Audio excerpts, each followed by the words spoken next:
So, in the Peugeot, we're going to change the timing chain. So before timing chain change, we don't have any timing mark. We have to carefully open everything.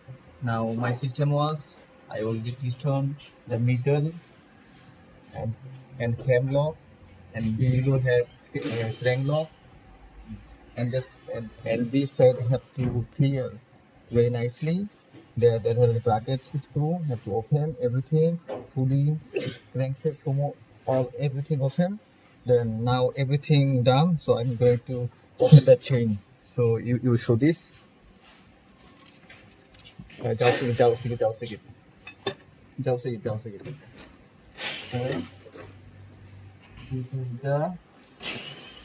This is the timing chain.